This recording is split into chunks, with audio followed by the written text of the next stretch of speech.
കണ്ടു ഞാൻ പൂങ്കിനാവിൽ. ഡച്ച് മാതൃകയിലാണ് നമ്മളെ ഈ വീട് പണിതിട്ടുള്ളത്.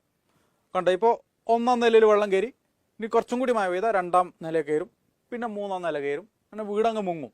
ഇതാണ് ഡച്ച് മോഡൽ.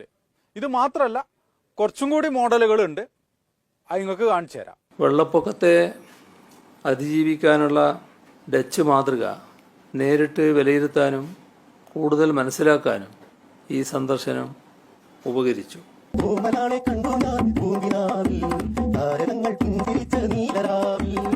വെള്ളപ്പൊക്കത്തെക്കുറിച്ച് കാര്യമായിട്ട് പഠിക്കാൻ ഈ സന്ദർശനം കൊണ്ട് നമുക്ക് കഴിഞ്ഞു കേട്ടോ. അതൊരു വലിയ നേട്ടം തന്നെയായി.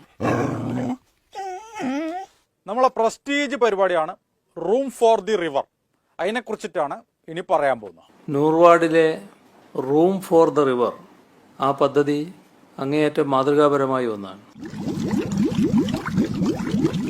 റൂം ഫോർ ദി റിവർ പദ്ധതി നടപ്പിലാക്കിയതിൻ്റെ ചില ലക്ഷണങ്ങളാണ് പ്രേക്ഷകരിപ്പോൾ കാണുന്നത്. അതിലവർ ചെയ്തിരിക്കുന്നത് തീരവാസികളുടെ സുരക്ഷ ഉറപ്പാക്കിക്കൊണ്ട് തന്നെ വെള്ളപ്പൊക്കം നിയന്ത്രിക്കുന്ന പദ്ധതിയാണ്. അതാണ് ഈ റൂം ഫോർ റിവർ പദ്ധതി. അവർ അത് അവതരിപ്പിച്ച പല ജല മാനേജ്മെന്റ് മാർഗങ്ങളും മാതൃകാപരമാണ്. ഇങ്ങനെ സംഭവിക്കാൻ പാടുണ്ടോ? റൂം ഫോർ ദി റിവർ പദ്ധതി നടപ്പിലാക്കി അത് വിജയിച്ചതിൻ്റെ കുറച്ച് ദൃശ്യങ്ങൾ കൂടി എത്തിയിട്ടുണ്ട്, കാണിക്കാം.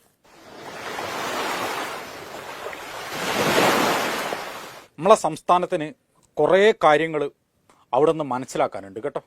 അതാണ് എനിക്ക് മനസ്സിലായത്.